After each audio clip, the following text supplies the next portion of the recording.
the Bliss Business Podcast, the show about empathy, connection, and consciousness in business. Today's episode is brought to you by Zero Company, your paid search, social media, and programmatic ad experts. So Simon's in a cast, and you would not recommend electric scooters, is what you're saying. 100%, yeah. 100%. Welcome, everyone, to the show. We're diving into the topic that is reshaping how business is operated, innovative work models for the future, from remote work to flexible schedules, to companies rethinking traditional structures to boost productivity, engagement, innovation, and employee well-being. Tulio is joining us today. Tulio, introduce our guest and tell us a little bit more about the conversation today. Yes, thanks, Stephen. Joining us today is Simon Hill. He's the CEO of Wazoku, a company that helps businesses drive innovation through crowdsourcing, collaboration, and cutting-edge work models. So Simon has spent his career championing innovation and helping organizations embrace new ways of working that prioritize agility, creativity, and adaptability. As the workplace evolves beyond the traditional office setup, Simon's insights will be invaluable for leaders navigating this transformation. So, Simon, welcome to the show. It's good to have you. Thanks for having me, guys. A little bit broken, but thanks for having me. You know, we're all a little bit broken. It's okay. In some way or another. Not as broken as you are right now with your arm, but we're all somehow broken.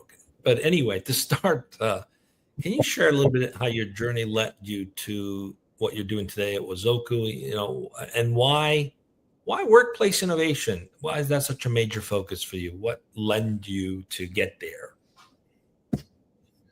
Yeah, thanks. And look, guys, thank you for having me. And as I said, I had a slight accident, so I'm struggling through with one arm today, but hopefully fixed by the time in the next 24 hours. Look, I accepted the invite into this podcast. And I get quite a lot of requests, but I like the mission, right? I like the reason that sits behind what you're doing. Empathy-driven, purpose-driven, mission-driven. It's very much at the heart and soul of the work that I champion and do at Wazoku, which I regard very much as more than just the business, right? Like I spend a lot of my time working on trying to educate business leaders and the market to think and act differently about all the different facets of what it means to run a business, have talent, do good for the world. My journey was somewhat traditional in that I came through a university degree in business into a master's in business and then into consulting. Worked for the consulting firms and really kind of cut my teeth in understanding various aspects of how business works, right? In all its different sides, on buy side, sell side, strategy side, new product development side, innovation side, people and talent side, et cetera, et cetera. And that was in the sort of early mid 2000s, as internet was becoming more prevalent, beyond the dot-com boom though. So I missed most of that as a student rather than as a business person.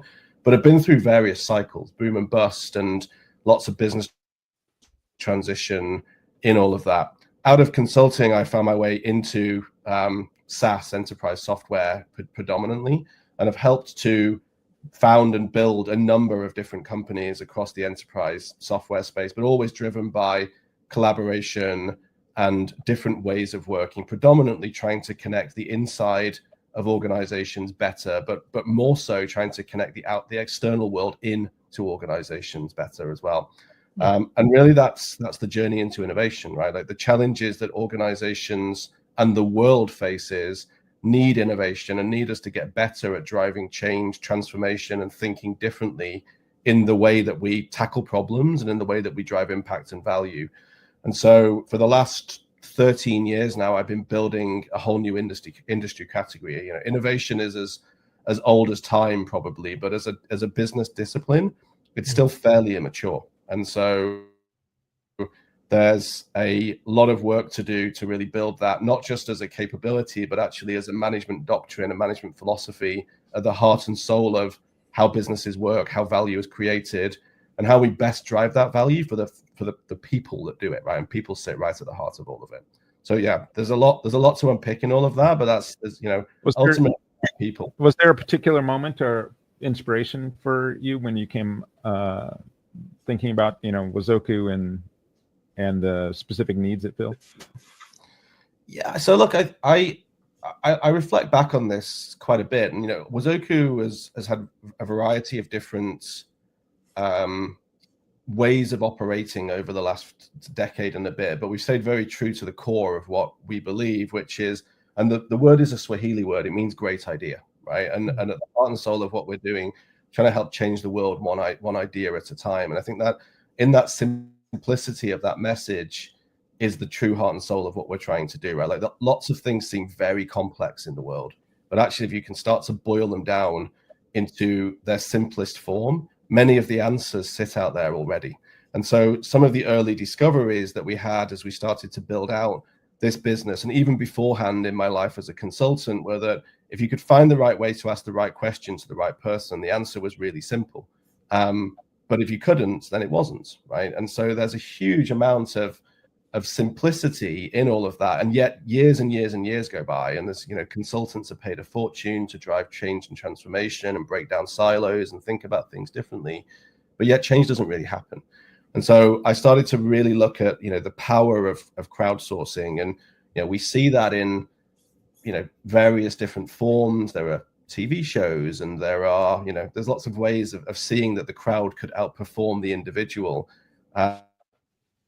But perhaps not so much from a business perspective. And so looking at that back to now we're talking about 2011, 2012, and looking at what does it mean to bring a crowd of people together, and could they truly outperform subject matter experts, right? In terms of results, in terms of cost effectiveness, in terms of, and the answer is yes. So I think somewhere in there is this true innate belief in the problem solving ability and the innate genius in all people, if you can find a way just to tap into the little je ne sais quoi that makes us people, right? So yeah, it's that purpose and that mission that really helps me to get up in the morning and keep driving all of this. And we're a B Corp. We very much value the principles that sit behind what being a B Corp is. It isn't a thing that we take lightly from a business perspective.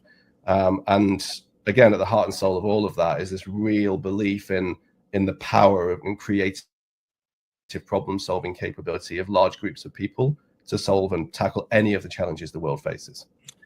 The pandemic challenged a lot of different business models, Simon. Did it help the post-pandemic? Did it help crowdsourcing or make it more difficult, and why?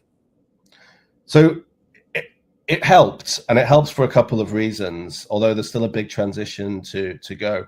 So my business has multiple different layers to it. One of the easiest ones to explain for listeners is an open innovation marketplace offering. And in that, I have about just under 1 million people who are innovators, entrepreneurs, inventors, PhDs, researchers, et cetera. And the crowd that I have built there is effectively like an outsourced research marketing, like you can tap into them for anything. If you think about the pandemic and think about how innovation R&D was killed overnight, right? So the people couldn't get into their labs, and yet we needed innovation, we needed science, we needed things developed as quickly as possible. And so I was able, both in a philanthropic way, and we did a lot of work for pro bono and free during that period, but also in a commercial way, to say, look, if you can't get in your labs, I've got 1 million people that have got labs in their back gardens and in their houses and those other places. And whilst that might sound wacky, here's all the work that we've done, right? We've helped NASA to do things in missions out to space. We've helped pharmaceutical businesses to build drugs. We've helped NGOs to source and develop new sources of healthcare or personal safety, and also things like hygiene protective gear and other things can be developed and can be discovered and can be uncovered by a global crowd of people. And the pandemic wasn't even, right? It impacted the world in quite different ways, driven partly by governments, but also partly by other things as well. And so the ability to do that on a global scale overnight meant that we were suddenly like the world's lab, which was pretty amazing, actually. But also businesses weren't just tapping into that. Their own people suddenly couldn't come into the office. And so how do you connect and share ideas from the most basic things, right? Just like literally like my laptop doesn't work at home, or I don't have my kids in the office, or et cetera, et cetera. I can't get things done, to just basic ideas all the way through to helping to manage the loneliness or the business transformation or anything that needed to happen, right? There was such a shift that happened off the back of that. What it also helped to do, though, was to normalize the idea that we didn't have to come into offices, that the best people didn't have to be in the room next door to you. And that was a very important shift from the way we think about talent is we hire you off of your resume, and in order to be the best person, you must have got through a complex screening process and etc. Right? To kind of this realization that someone who you don't know who they are, who may have none of the qualifications that mean you would hire it, can do this incredible piece of research and development for you, or this piece of innovation for you, and drive impact into your business. And then when you look and see who they were, you're like, well, I'd never have hired this person, right? They can't possibly do this. And yet time and time again, hour by hour, day by day, week by week, that's exactly how the stuff works. And it's because we remove the bias of knowing who the person is. We remove the bias of knowing what the background of that person is, what they look like, what country they're from, what their resume is in terms of education, and judge it purely on the work that was done, which is really how you should do these things, right? Remove all that cognitive bias. Say, is this a good idea or not? Is it a workable solution to my problem or not? And then blow your mind when you realize it was done by someone who had none of the skills you thought were necessary, and half the data or less that other subject matter experts have got to actually drive that innovation into the market. Yeah, there's a lot of benefits. I think that people suddenly kind of realized, when they were forced to figure things out, and go remote. And what do you think some of the biggest challenges were for most companies, though, when they're trying to figure out the remote thing, the hybrid thing? And I know there's just a lot of people still not, or a lot of companies still not quite satisfied with what they're getting. And I think people seem to be settling on a hybrid model of some sort. What do you think some of the biggest challenges and benefits are of that whole shift?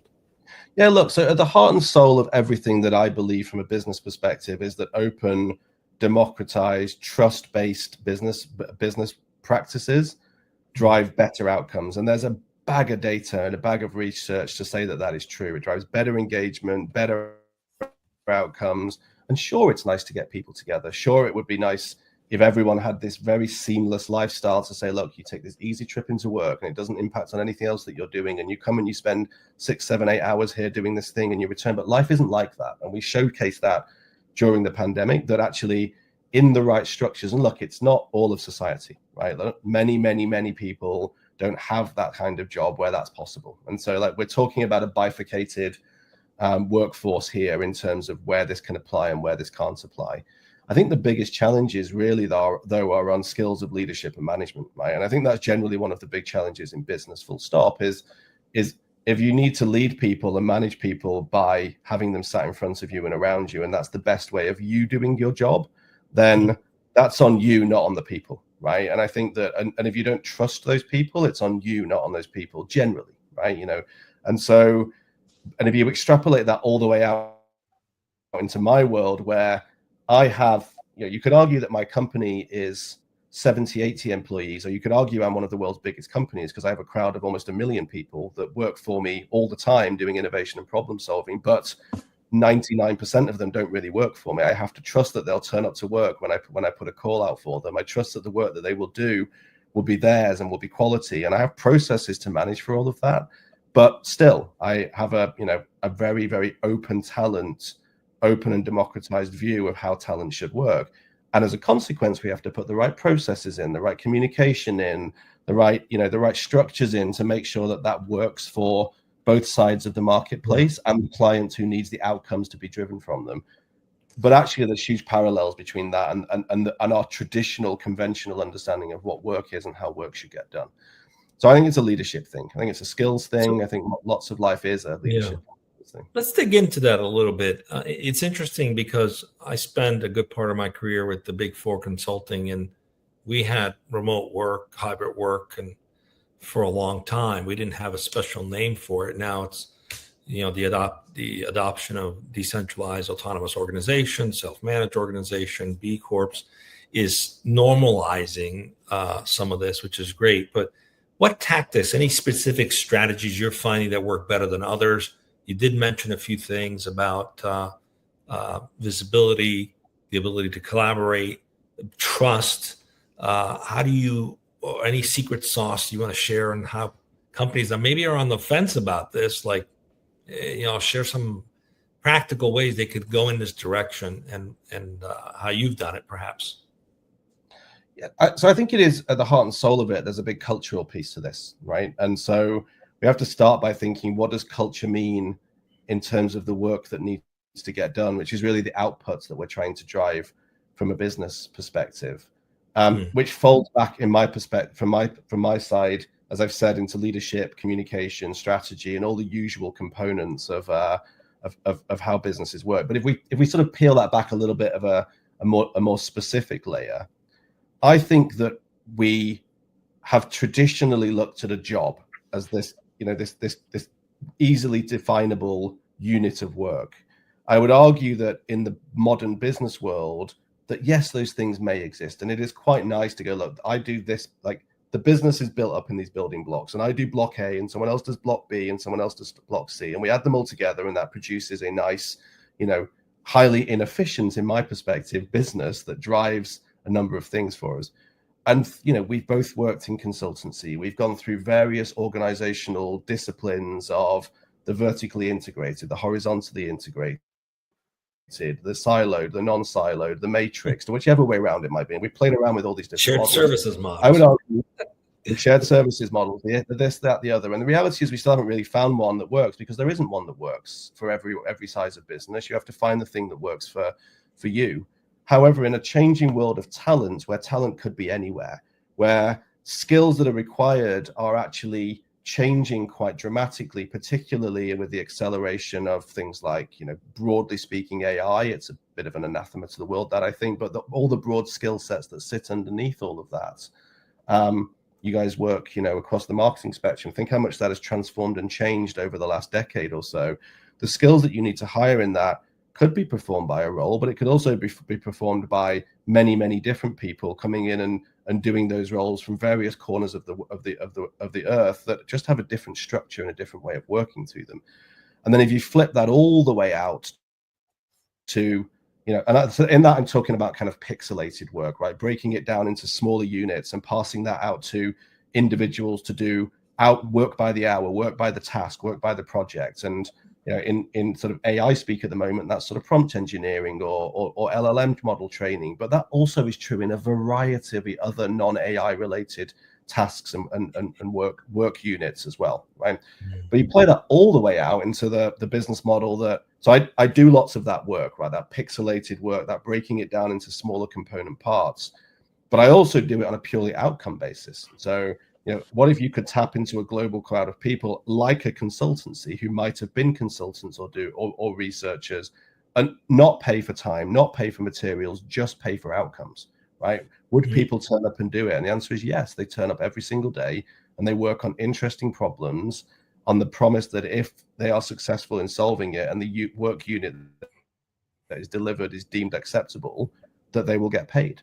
And so, like, flipping work into something that is driven by the thing that motivates you to come and work on that thing because it motivates you and you find it interesting, because you back yourself to solve that problem or to do create an effective outcome and output from that piece of work, and that is how you will get validation and get pay, isn't for everybody, right? Don't get me wrong, that isn't for the mass market necessarily, but it's a really far stretch for where work is shifting to. And then you start to wind it back to the core.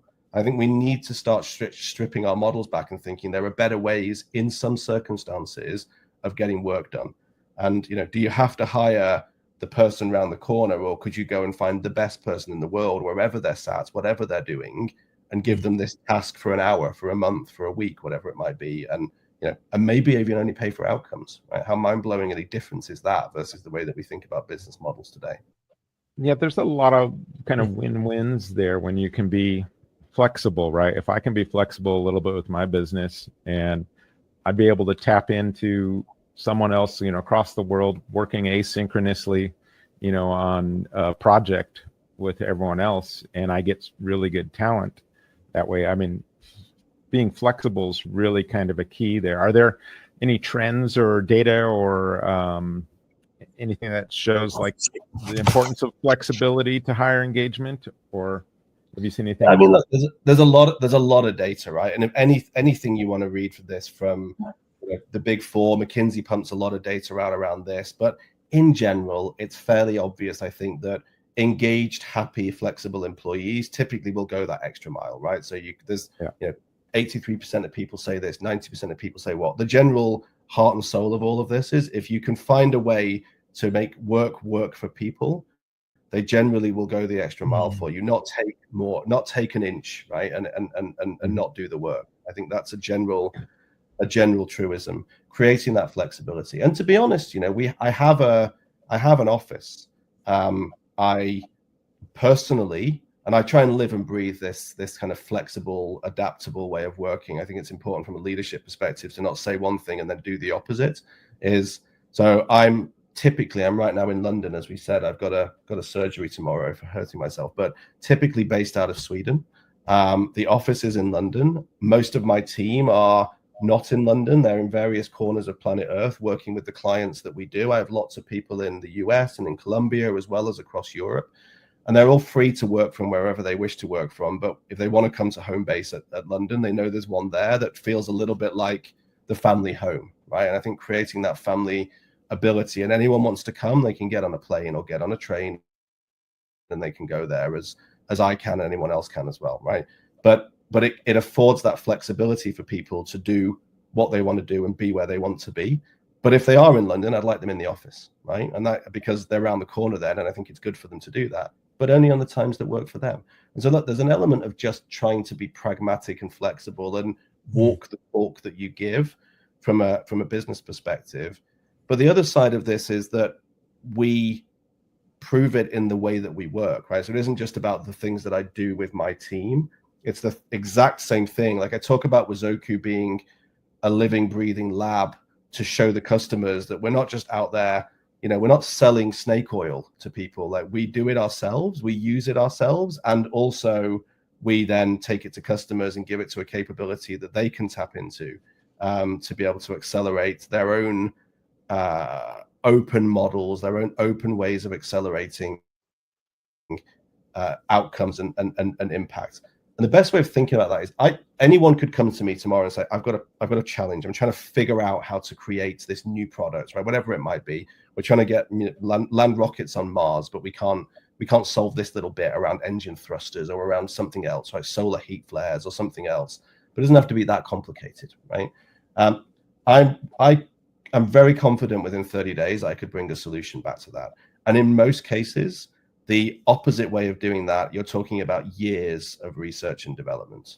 And so the quid pro quo of taking these open models is, if it doesn't work, you're only 30 days down the road, typically, right? It's not like you're 6 months, 1 year, 2 years, 3 years, and several tens of millions of dollars down the road. You're, a very little bit of money and a few days, right? Most people they haven't moved that far in large companies in 30 days anyway. And so it's almost no risk to go prove the thing that actually transforms the business experience for everybody.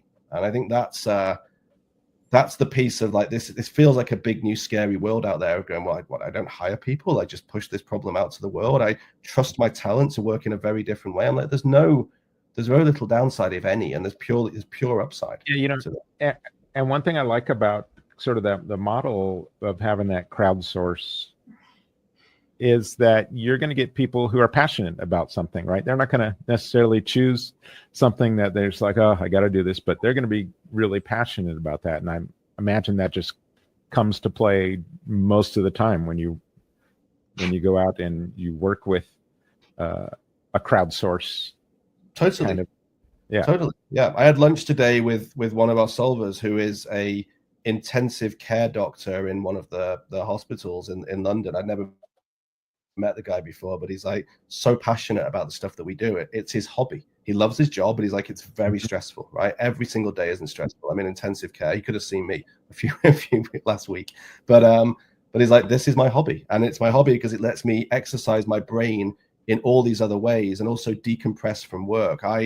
When I wrote a book on these guys a few years ago called One Smart Crowd, not really for the purpose of writing a book per se, because it's more of a sort of, I actually asked each of the top 50 solvers for my crowd just to write a little bit about themselves, right? What motivates them? Why do they turn up? And they're in every corner of planet Earth, right? From all different types of backgrounds.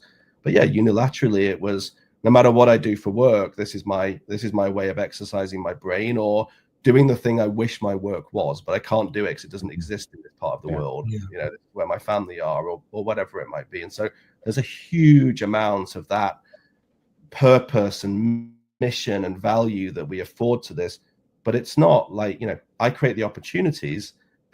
All these great people come and give their time, right? And it's a hard thing to wrap your brain around, right? That genuinely people come and work for days and weeks on something with no guarantee. But I'm like, we do that all the time. We just spend it by scrolling on our phones or something, or doing Sudoku puzzles, or playing Candy Crush or something. This is a different intellectual version of one of those, with the potential of getting a validated innovation at the end of it. And honestly, last year, normally it's maybe 10, 20, 30, 40, $50,000, but sometimes it's a lot more, right? I've given students $250,000. I ran a $10 million prize last year for people. Like, people can make good money out of this, as well as just exercising their brains and doing good for the world.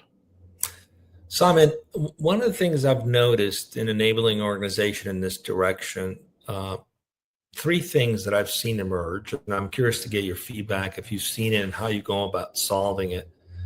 One is the deprogramming that needs to happen at the leadership level to understand how to operate in this environment where you're not the boss anymore, right? You're really just operating on a basis of equivalence. Second is even the employees who often find themselves, or, sort of like, isn't someone going to give me direction? So learning to be self-sufficient.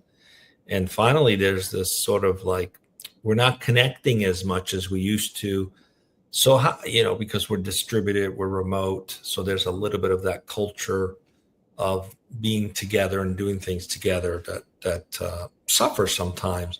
So I'm curious, how have you navigated these things? Are these things that are also coming up for you, and have you cracked the code on them? Be curious to learn what you have to say about that. So I think it's a very good question, and one of my good friends is a author and a lecturer at Wharton, a chap called Greg Sattel. And in one of his books, he has this really nice phrase that says that in the digital society, power is shifted from the top of hierarchies to the center of networks. And I think that phrase resonates very strongly for me in terms of the shift that we have gone through. So I think it's not an option, because I think that the world has changed, right? Think about the influencer side of marketing, or there are people out there making more money than footballers and other people from an influencer perspective through digital, partly through the power of being shifted away from the way that it was monetized and value was created and transferred to this new way of doing business. And so business has changed, right? I'm actually partway through writing a business book at the moment that's trying to bring this to life a little bit, that says, look, we're still learning business books that were written in the 70s and the 80s, but is that really true? And there are aspects of it that will be true through eternity, right? Like, there are some core tenets of how business works that just are true, but there are many of them that just simply are not, right? And this is one of them, that the hierarchical structure has shifted. And there was lots of press around this in a kind of during COVID, post-COVID world, of all the power shifted to the talents. Maybe it did, maybe it didn't, but it shifted away from the top of hierarchies to the center of networks. And so, like, people find their engagement. Yes, we have to create the mechanisms to bring people together. So for me, it's expensive to do that, right? And we're a B Corp. I'm trying not to fly people around the world all the time. I'm trying not to do things, and that's not an excuse. It's actually it's a world practical reality. But once a year, I think it's very important that we do that in small units of teams. I think it's very important they get together as regularly as they possibly can, and we allocate budget for that. I could do that partly because I used to spend a lot more money on a much bigger office space, and now I have a different way of thinking about that, right? Everyone's dispersed everywhere. I don't need all that space, and so rather than just pocketing all of that, we allocate it in a slightly different way and make it possible for people to be more flexible and to travel around and do more things, which in general is good. You want people out in the world mixing, socializing, learning, right? It's all nice to come in an office and mix with colleagues, great, but if you could do that once a quarter or once every 6 months and spend the rest of the time mixing with family and friends on a more regular basis, or maybe doing some work from remote places with family and friends on the beach or in the ski slopes or whatever it might be, and also getting work done, which doesn't work for everybody, I get it, but if it works for you, it's massively rewarding, and you get that back in abundance in a variety of different ways. And so I think it's about understanding that shift, right? And that working patterns have changed, and it may not be conventional, it may not work for everybody. I think it's quite a nice thing from a digital business perspective to be able to do it. From a global business perspective, it's almost a necessity, right? Like the other argument is, do you ever take a holiday? And I think the answer is you take them when you need to take them, and which may not mean that it's like 7 or 14 or 21 days of break. It might be, actually, I take it in odd times of the night and day, and I may not appear in work all day on a Tuesday, but then I pop up at 3 o'clock in the morning doing something. If that works for me, that's fine, right? And I think that that fluidity and that flexibility for me is it's challenging and it's complicated, but as long as you have culture and communication that works and people know where you are and how to find you, that you're going to get the output done that you committed to get done, then I think it works. Yeah. And then you come together when you need to. Yeah, I'm hearing the need to be able to redefine what was quote unquote the norm. Redefine it, change it. Don't be afraid. I think it was. Away. I mean, it was business consciousness kind of really moving in a way that it was going to be redefined one way or another. People are going to go kicking and screaming or not. And then the pandemic kind of accelerated some of these things, that suddenly a lot of the workforce got a taste of stuff that was really important to them again. And like, oh, I can still do my work and still have my life and find that I can get more enjoyment out of both of them. Do you think, Simon, what do you see as the future of the long-term future of work? Where are we moving toward with all this? I mean, I've obviously got a vested interest in this idea that we're moving to a much more open, much more democratic approach to the way that work is done and the way that talent is considered and distributed, right? I think that can still respect the national boundaries and the fact that we need to make sure that we've got a requisite number of people doing work within jurisdictions to pay taxes and support all the services that are needed.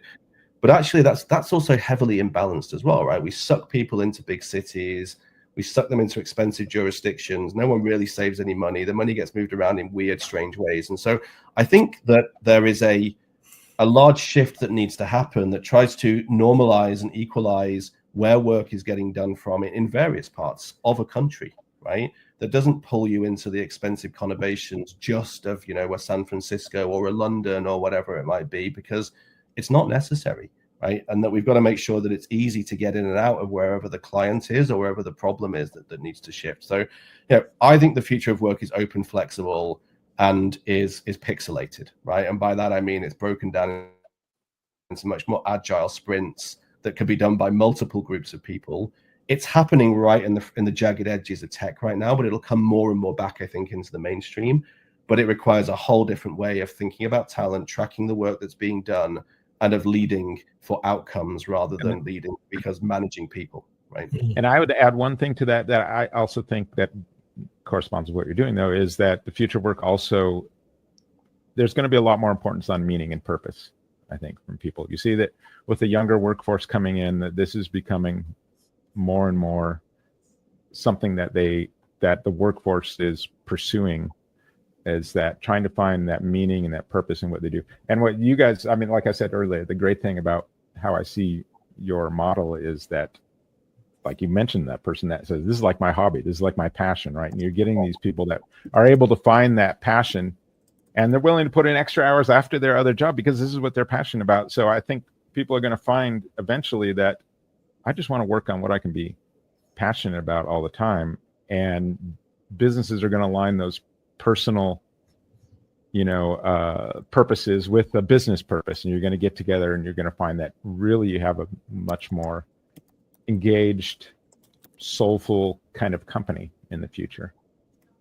Yeah, I think you're right. I mean, I link those back to the cultural virtues that come out of being open and being flexible. But you're right. I think it's possibly a bit more than that. Not every business gets to be that sort of, for purpose, for profit, for good. It's probably hard in some industries to make some of those arguments in terms of what are you doing and how are you doing it. And I'm not it's hard, but it's often there, and it's just a little twist sometimes in viewing people find a way. Exactly. Yeah. I always think of the story. I think it may have been another Simon Sinek, I think in one of his books, talking about like the guy going into the work who's handling people's luggage right at the airport, and it's during Christmas or something. He's got to leave his family, and his son's kind of upset about this, and he says, well, but I'm helping other people, grandpas and grandmas getting to see their families and, families connecting. And so it's really important that I go there. And that's just a little twist on that perspective. And he could be out in the middle of a cold, snowing on miserable weather. And he just made this little twist on perspective that really changes how he views his job. And even though it doesn't seem like, is that meaning, was it built in there? It could have been explained by leaders and things like that, but it just took someone with enough thinking about what they're really doing. I think a lot of jobs have that, but it's just not articulated that well. Yeah, I think a bit of that comes down to identity as well, right? And this goes back to how we are trained and taught as human beings, right? You're like the very traditional education route is trying to build you to be the best version of yourself as defined by your academic credentials. And not for everybody, but let's just take that segment of society. In this world, that's not necessarily the same way of sort of how you might identify yourself, because let's say you're the top PhD in this specific, domain area of expertise. Are you ever going to believe, even if you see it, that a person with no PhD, in fact no qualifications in this space, is going to outperform you? And what does that mean for you as the global specialist in terms of your identity and how you think about this and how you're paid and rewarded inside the organization? And I one of my good friends, Steve Rader at NASA, put this very nicely. It's like, we hire the best people, rocket scientists, whose job it is not necessarily to invent everything. Their job is to get astronauts back from space safely, right? And if you haven't thought, and so if that's your job instead, your purpose in life is to help us push the boundaries of exploration, to enhance science and discovery and get the astronauts back safely. You want to know that you've turned over every stone, you've done everything, no matter how smart you are, no matter how many qualifications you've got, because if you missed something because of hubris and that led to disaster, that's not good, right? And so there's a little bit of changing that like identity politics, if you like, or the way that you conceive and think of yourself, and just reframing it that little bit different. It's like, but why not, right? The cost and the complexity of this is so minimal that it actually might give you the chance to do 50 more things than you would have otherwise been able to do, with much more expansiveness, and know that you turned over every rock, right? You did everything you could to make sure that brave person got back safely. And not everyone's flying out to space and coming back, but there are versions of that in all the things that we do, whatever it is you're working, right? And that framing of it, I think, is quite a nice way of putting it. Simon, we're getting towards wrap-up time. Before I pass it back to Stephen to ask his famous question of all our guests, you mentioned a few times it's not for everyone, and yet we're all human and we all have very similar needs. The need to belong to something greater than ourselves, the need for meaning, the ability to make an impact, and the desire to be becoming. So I was just curious, are there industries you think will struggle more in transitioning into this more human-centric approach of running business? And what can they do to adapt, to prepare themselves? Because ultimately they'll find themselves without any employees. What are your thoughts? My thoughts are that this is much more of a way that businesses are set up and run right now. And so it's, if we have to be pragmatic, right? Businesses have invested heavily in certain, in infrastructure, big capex projects, big commitments to long-term ways of working that mean you can't just pull that to pieces. Yeah, you right? got to keep the kingdom going. Exactly. And even if you know that there may be, some level of kind of exponential singularity driven kind of crisis coming, that cliff is always feels further away than maybe it is, right? I think eventually there are aspects of this that will apply to everything. And I give you one simple example. You could argue, well, how might this apply in the humanitarian setting, right? And we've got, currently hundreds of millions, if not billions, of people that are unsettled, living, off the grid in very dangerous settings, away from their homes, many away from their families. How would you apply something like this to that? Well, I'll tell you, we do that all day, every day, right? And the challenges in that are that the business model makes it difficult, right? They raise money for specific projects. And so how does that gel? Well, you need a flexibility and a way of working from companies like us to be able to make that possible. Because if I walk in with my model, it's never going to fly for the setup of what's over there. And so there's a business piece of that. There's a practicality piece of that drives it through. There's a need to find people in those organizations. And this is back to your point around we're all people. We are all people. Some like to challenge convention. Some like to work within convention. Some like certainty. Some thrive in uncertainty. And so the people that like to break down walls here and think differently and go, look, we've got to save more lives. We've got to find better ways of doing this because we keep turning this handle. Yeah, we'll save lives. We always know we could have saved more. We could have got more astronauts back safely. We could have done more discovery. And so you got to find those people that are willing to go, I'm going to get a bloody nose for this, but I'm going to take it because it's going to prove that there is a way of doing this that is 100x better and more impactful than there is. And it is, right? And the stories are there. And I've seen people in tears because of how amazing some of the things are that they never dreamed possible, especially for the very little amounts of money that have been put on this. So it will impact aspects of all types of work, but it will not impact all work, right? There is just a simple practicality driven by human nature and our need for certainty and security, back to, sort of the hierarchy of needs and everything else. We're all different, and it isn't going to work for everybody for a variety of reasons. But for the ones it does, and for the businesses that embrace it, it is transformational and very much at the heart and soul of about being for purpose and for profit. Well said. Sarah, what role do you think love plays in business? I mean, as an entrepreneur, you have to love everything you're doing, and I think there's an element of sort of sadomasochism in some of the choices that we choose on this side of things.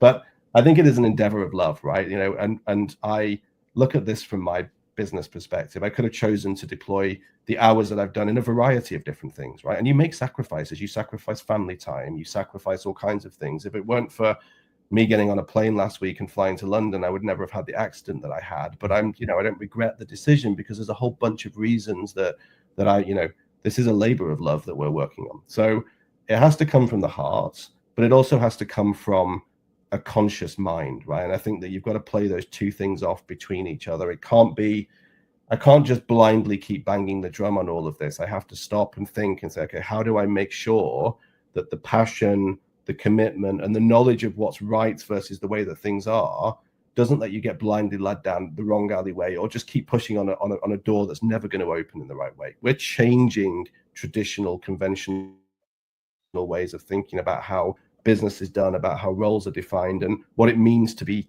an expert, and what it means to be a problem solver and an innovator.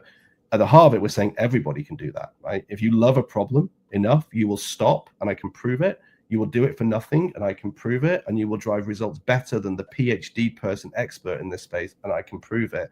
And so it's all about love and passion, really, right? But you've got to find the way to unlock that and make sure that the person trusts on the other side that if they do that, they're going to get fairly compensated and recognized. Wonderful. What I'm hearing is when you combine your heart and your mind, really like purpose and meaning, that's really what we're talking about here. Then everything else will align, including the profits. It's been great to have you on the show today. It's been a pleasure, guys. Thank you. Where can people find out more about what you're doing? So we have our main company website is wazoku.com. If anyone's interested in the open crowd stuff I was talking about, then there's a wazokukcrowd.com website as well, and there's all kinds of cool, exciting projects up there all the time for folk. And I'm pretty active on LinkedIn, so feel free to look me up on LinkedIn as well. All right, Simon, thank you very much. And thank you to our listeners for tuning into another episode of the Bliss Business Podcast, and we'll see you next time.